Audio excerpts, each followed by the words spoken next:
All right, the crew of NASA's Artemis II mission is in flight. They're preparing for the first crewed flyby of the moon in over half of a century. We know all of the Apollo missions back in the 60s and 70s. They launched last night from the Kennedy Space Center in Florida. Joining us now to talk more about this historic moment is Dr. Joe Westlake. You are a heliophysics division director at NASA. Thanks for joining us. Thank you so much for having me. So excited to be here to talk about our astronauts and the work that's going on Artemis II. Okay, so the first leg of the trip seems to be, I wouldn't say the most fun part, but the most interesting because they've launched, but my understanding is that they're still technically in the Earth's orbit. How does that process work and what's that first leg like? Yeah, so their first leg was actually to get them into a high altitude Earth orbit. So, obviously they boarded the capsule yesterday. Everything was nominal. Everything looked great. They worked a couple of issues on the pad, and then they got up into space. That launch into space was just beautiful, just gorgeous. Picture perfect launch off of the Cape here, and just spectacular. As they got up into low Earth orbit, they were then raised into a higher altitude orbit in order for them to do a couple of things to wring out the capsule, to understand some of the upper stage activities and whatnot. And then next up is doing that translunar injection burn to actually get them out to the moon. Very exciting. I also think it's so interesting. I looked at a lot of research on this, but very, very structured, right? They sleep in shifts and they just eat at specific times and they work out for a specific reason so they don't lose bone density. So I think people don't understand how much work goes in, not just years, but decades into this research. One of the big things I think our viewers are always talking about is the impact from the sun, because while they're not going to the sun, they're closer than if you're on Earth like a normal human. So how does NASA do studies for that to make sure that they're staying safe, and kind of how does that work go in on the backside to get them ready for the mission? Yeah, so now you're speaking my language. My job at NASA is to worry about the sun. In our heliophysics world, we're always worried about space weather. So the thing that concerns us the most is being able to see and predict potential radiation exposure, coronal mass ejections, flares, and other things that'll come from the sun. And so we always have an eye out for solar activity, for space weather, and other things as we go forward. Our satellites have been out there for years. We've been doing this over and over again from the NASA heliophysics crew, from the NOAA Space Weather Prediction Center, and being able to give that sort of look ahead and understanding of the astronauts to keep them safe from any potential issues. As they get farther and farther out towards the moon, they're actually going out farther beyond the magnetosphere, beyond the Earth's sort of protective magnetic shield, per se, and that exposes them to some of the more risks of deep space travel. There's a lot of contingencies in place. The Orion capsule is well shielded. The crew is well protected from this, and they have contingencies in place in case we do see, a flare or we see some coronal mass ejection or something. Our chief meteorologist is a huge weather nerd, so our viewers know all about, the CMEs, and we'll get the chance to see the northern lights and all that good stuff. But on the subject of the sun, there is a solar eclipse that seems like it will be viewable for the astronauts. How does that work? Is it different than on Earth when you're out there? Can they see things we can't? How does that all play out? Yeah, so the really cool thing is that they're going to be able to see an eclipse likely on both sides of the moon. So they'll see the sun set and the sun rise. Now, the difference is when we see a total solar eclipse on the Earth, you're in the spot in which the Earth and the moon are set up perfectly to see the entirety of the solar corona, the solar atmosphere. When they see the sun is significantly smaller in their field of view. And so they're just going to see sort of a part of the solar atmosphere as it goes beyond and behind the moon. I'm really interested to see in their eyes, in their perspectives, and the images and science that they get coming back from this. It's a very active time on the sun. As you know, we're in solar maximum. And so I expect them to see some things off of the atmosphere of the sun that'll hopefully tell us a little bit about what's going on off of the limb and some of the active regions as they rotate around on the sun. It's so much more than just trying to get cool pictures of the moon. People need to know. With that being said about the sun, we have seasons. Of course, we're in spring here on Earth, but the sun has seasons too. And my understanding is that can influence what the astronauts see, what they experience, but also eventually, if we're trying to put humans on the moon at some point, it can also impact them as well. Can you tell me about that? Yeah, so as you talked about the seasons or the way the sun changes over the years, the sun has basically an 11-year cycle in which it goes from a very active time where you see more and more sunspots to a very inactive or solar minimum time in which you see very few sunspots. Now, the sunspots are where we usually see activity come off the sun. That's where flares emerge from. That's where coronal mass ejections and other things emerge from. And it's caused because, the sun is this giant ball of ionized gas, and it sort of twists itself up every 11 years into this, very energetic time period. And then, its magnetic field actually flips within that. And so every time that it twists itself up and then it rotates, it creates this solar minimum, solar maximum. Now, we just came off of the solar maximum about a year ago. We're sort of in the declining phase now. So we're seeing fewer and fewer sunspots, but that declining phase is going to take us many years to get out of. And if we're going to have this long-term permanent base presence on the moon, we're going to need to be able to deal with, manage, forecast, and understand the space weather before it gets to us. That's our next job. That's what we're working on in heliophysics. So cool. I mean, it's hard enough to forecast the weather on the Earth. I can't even imagine trying to do it. For sure. Oh, for sure. So my last question is a little bit rogue, but I want to know what your personal thing is that you're most excited for. It could be photos, it could be the science, it could be maybe one of each. I just want to know what you're most excited for. I am most excited to hear the experience from 4 new people going to the far side of the moon, to just hear in their words what it is like. I think, over and over again, we launched a multitude of things from heliophysics into space last year. We had 6 launches across our fleet, all of them robotic missions to understand a multitude of different science topics. And the emotion that came from those launches was amazing. It was something that really filled my heart with joy. But seeing and hearing from 4 humans on board, it was just even that much more. And then over and over again, just hearing the experiences, hearing their ideas, hearing them as they go forward, and then hearing like the personal touches that come from each one. I remember hearing the last words from the crew before they launched, the note from the commander of full send, right? I mean, it's a different generation. It's a different perspective. And I can't wait to hear and see it. And it's such a unique perspective. I actually interviewed Dr. Charlie Duke on the 50th anniversary of Apollo, what was that, 16 that he was on, back in 2022. And it's just like such a small, unique experience that so few people get to experience. And so that's really cool. Well, thank you so much, Dr. Westlake, for being here. We're looking forward to everything going smoothly, hopefully tonight, as they are able to get out of the Earth's atmosphere, and we'll be looking forward to what they learn and tell us at the end of the 10-day orbit. Thanks for being here. Yeah, super excited. Make sure to follow along at nasa.gov, and just excited that everybody is watching along, and good luck and Godspeed, Artemis II. Yeah, and of course, nasa.gov, all the information's there. We'll also have continuing coverage on WCNC Plus and WCNC Charlotte. Hope everybody has a great day.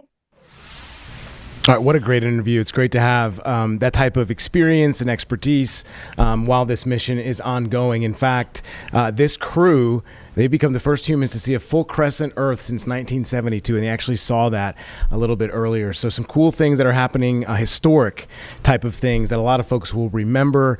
Today is all about orbiting maneuvers and whether or not they will be approaching potentially the moon today. So we're going to bring in Chief Meteorologist Brad Panovich, who did an amazing job yesterday with WKYC's Betsy on hours of coverage. You guys watching this from start to finish through the checks, through the initial launch. And as I said, they're getting some amazing views, and thanks to NASA, because the technology, as you guys alluded to all day yesterday, has just been striking. So talk about what is really up for today, what they'll be doing, the crew themselves. The toilet is fixed, so that's good news. There's only one. I was saying earlier, it's in the floor of the vehicle, but they wouldn't know it, obviously, when you're in weightless space. So it's cool stuff. Yeah, they got to climb down in there. It's like a little compartment. Right. They got that fixed, which is good news. Now, what's interesting is the Orion spacecraft, which is actually the capsule they're in. They've got this little service module attached to it with the solar panels. Yeah. It's still in high Earth orbit, but it's getting closer right now. So I got this great animation, and if you want to follow along, NASA's doing this great website. It's called their Aero page. And so this is a real-time simulation of all the telemetry and what's happening in real time.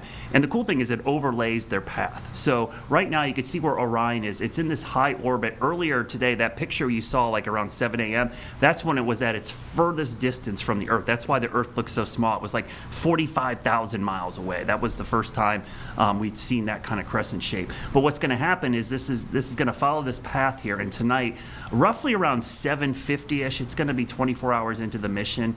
It's this spot right here, Colin, and I'll highlight it. This is what's called the trans-lunar ejection burn. It's like a 6-second burn of the engine that will send it on its trajectory towards the moon. So tonight's a big night because this is actually the last little push that the engine will give it towards the moon. Remember, in space, you remember an object in motion will stay in motion unless acted upon by an external force. Well, in outer space, there's no gravity, there's no friction, there's none of that. So once it does that 6-minute burn, it will maintain that speed until it uses the engines to slow down. So this will take it over the next 4 days to the lunar surface. And what's cool about this animation, you can see out in the distance there, it might be hard to see on wherever distance you're watching, but that's the orbit of the moon around the Earth. The moon isn't there yet. It's actually way over here. So it's moving from right to left along that orbit. And the plan is to sync up as it's coming through that orbit. So if you notice, we are in a full moon. It might have been like something people didn't notice. The launch windows were all situated around the full lunar cycle. So they had to do these launches within a few days of the full moon so that they had this opportunity to approach from here. But you can see down at the bottom, the mileage, it's down to where it's pretty When far away Artemis still. lifts off from the 30,000 pad. miles, but earlier today it was 45,000. So they're technically getting closer to the Earth. And actually, if it wasn't daylight when it was passing over us, some of us could actually see the capsule, just like we watched the space station fly by. That's cool. It'll go around the other side of the Earth and then take that kind of slingshot effect. It has to burn for 6 minutes, Colin, to escape the gravity of the Earth, and then it'll head towards the moon and do that flyby. And that'll be the cool thing, because those are the pictures, as you mentioned. This is where humans haven't been since 1972. So this is the first time we've been this far away from the Earth since then. And that's a long time ago. Well, it's crazy to think that the moon is more than 60,000 miles away, too, right? People think it's much closer, and that it would take, shorter, I guess. It's a 10-day flight. So, and I've seen on social media, and I think this goes back to meeting the moon in orbit. People are like, well, why don't they just go straight out? And that doesn't make any sense, though, in terms of the way that the moon is orbiting, right? Yeah, everything's moving. These are all moving objects. The Earth's moving, they're moving. So this is where the math comes in. All this, trigonometry to kind of line up everything so that you're hitting it at the right times. The other thing is, they could throw that engine and burn it forever. They'd use all their fuel, but they'd be going so fast, then they'd have to use just as much fuel to slow down. So this is all calculated to make it the smoothest flight possible out to the moon. Now, I think we watch a lot of science fiction. I think we got warp drives and stuff, and we're just going to go straight out. Interstellar. That's not the way this actually works. And the other question I got a lot today, Colin, was people are like, well, why are we doing this, all these tests? Why are we doing this? This is all new equipment. We're not using Apollo technology. None of this stuff has ever been used before. So just like the Apollo missions, remember, the first Apollo missions, they didn't land on the moon either. They did test flights. Step by step. They went out there, they set up the lander, they set up the deorbiter, because remember, they got to put spacecraft in orbit around the moon that they can take to land, because then they have to come back up and then escape. So all this stuff has to be set up ahead of time, and because this is all brand new, it's 2026 technology, it all has to be tested, and many things that are happening right now are happening literally for the first time. So the trajectory, speaking of equations and trigonometry, their planned trajectory will be to re-enter Earth, and then they'll go back to the Pacific Ocean, over the coast of San Diego. Now that's where they hopefully will be splashing down. Sometimes it moves, right, and shifts depending on the curvature of the Earth and where the Earth is at the moment when they come back. Talk about what folks will be able to see maybe here in Charlotte. It seems like it's way too west for anything that we'll see. Yeah, I've been looking carefully at the orbits, Okay. and a lot of the initial orbits have been closer to the equatorial areas. So, even if they were to pass overhead, it's so far south we can't see it. Now, if you do have a telescope, there's a good chance. I looked tonight because there's a chance tonight that we might be able to see it close to the moon because we'll be looking towards the moon. It's kind of hard to tell from the planet here, but the North America is right there in the foreground. So the moon would be there. So when it's making this cross back, it would actually look like it's close to the moon. It's not. It's kind of it's deceiving because it's in the foreground and the moon would be off in the distance. But there is a chance tonight. I think it's around 8:50 or so. I'll have to look back because I was trying to plot it today. A couple astronomers have been trying to calculate the positions in a couple pieces of software I use to kind of align it up. But there might be a chance you could see it there. Now, when it gets close to the moon, it's going to be really hard to see because it's going to be a tiny little speck Right. compared to the moon. Now, if you have high-powered telescopes, obviously NASA's going to be tracking it. We would not be able to see it with the naked eye. We're going to have to watch the feeds. And by the way, NASA's doing a really good job. They've got several YouTube channels going, streaming updates continuously. This website is amazing because you can watch this stuff in real time. The cool thing is, Colin, you can click on the mission view and it zooms in and shows you actually the orientation right now, and you can see kind of the solar panels out there, and they're facing the sun. That's why the shadow is there. And so the shot we had today was kind of that crescent shape off in the distance. Yeah. That was taken, I think, from a camera on one of the solar arrays looking back in this direction. So it's pretty cool. So the kids would love to play with this. You can kind of zoom in and pan and tilt and then look at the mission. And then along the mission way, you can click on the little dots. It'll show you these burns that they have to go through to slow down and stuff. So it's cool. It's really interactive and kind of shows you how the whole mission is going to go. You can even look at their menu, which is kind of cool. They've got all this great food. It does not look like space food. You and I remember as kids, I tried it down at space camp. It was not good. Freeze-dried stuff like MREs. They've got legit food. I didn't do well. Yeah, tons of coffee and stuff. So that technology. The other cool thing, and I don't know if a lot of people know this, all the astronauts were able to bring their iPhones. This is the first time that they've allowed smartphones to go into space. Interesting. So I've been getting questions like, why are these pictures so good? And why is this? Well, they're literally using their iPhone and shooting it out the window in some cases and sending images back. Speaking of technology, Brad, I'm listening right now to the NASA comms and the commentation or the commentary that's coming out of Houston. We just learned that when the crew woke up, they listened to Green Light by John Legend. Oh, wow. Interesting. Well, I was going to say, when you were speaking, and I didn't mean to interrupt there, you could see the shift change of Capcom. Yeah. The captain of the communications, maybe, there inside the NASA, nerve brain center, I guess you can call it. So interesting that, they obviously have to take shifts. People are always working, watching this. People would think that maybe these folks get a break. They do, right? But other folks come back in to replace them as well. So it's interesting. And it seems like, at this moment, I've been seeing a lot of questions in terms of, are they flying this thing manually? In some respects they are, right? There are other systems that will help navigate. But I think at this moment it's more resting, kind of waiting for, the initial burn, as you said tonight, and seeing where things have gone. I mean, there have been other burns that have gone on throughout the day as well. But this is this is the biggest one that'll happen tonight, right? Yeah, so they had several burns earlier when they had a bigger module attached, and that was to get them into that high Earth orbit, to slingshot them around. Now they have the smaller engine, which is basically the service module. It's a small part. That's where the solar panels are attached. There's a smaller engine on there, and this is the big burn that's coming up. You mentioned control and the communication. It's really important. That's manned 24/7 because they're monitoring things all the time. The other thing, there is a lot of autonomy here. They could technically have the computers fly this whole thing. But because there's crew on there, they actually, a couple times in the mission, they're going to allow them to manually try things out in case, let's say, the systems fail. And they have to. So this is like a fail-safe. So they're going to train on piloting it manually at times just to make sure they can do that, because if the computers go down or communication fails, they're there. That's the great thing about having a crew on there, a bunch of people, because as great as the technology is, it's a backup because they could be there to reboot things, troubleshoot, and also steer it if they have to. But they can literally put this thing on autopilot. That was like Artemis I. It was all autonomous, and they had nothing. No human was really on board doing anything. The problem with that is if something happens on board, there's nobody there to fix it. Now we do. We've got 4 astronauts that can fix things and repair it really quickly. Well, and I think people need to put it in perspective. Training for 2 years for 10 days, Yeah. right? So if anything goes wrong, right, there were so many differentiations in terms of caveats they throw at these astronauts. And obviously they, we met the other backups, right, in case some of those astronauts couldn't go. Yeah. So there are so many background contingency plans that are in action. It really just blows my mind that NASA really thinks of everything. Oh, absolutely. It was interesting. Talk to me about this, if you would. I was seeing the compare and contrast, and it's tough to do this. Technology is much different, and the missions are much different. This is more complex than maybe a SpaceX mission. But they were looking at the SpaceX capsule and the capsule that Artemis II has, just how intricate it is. But I mean, the missions are just so different. And not only that, the rockets and technology are much different, right?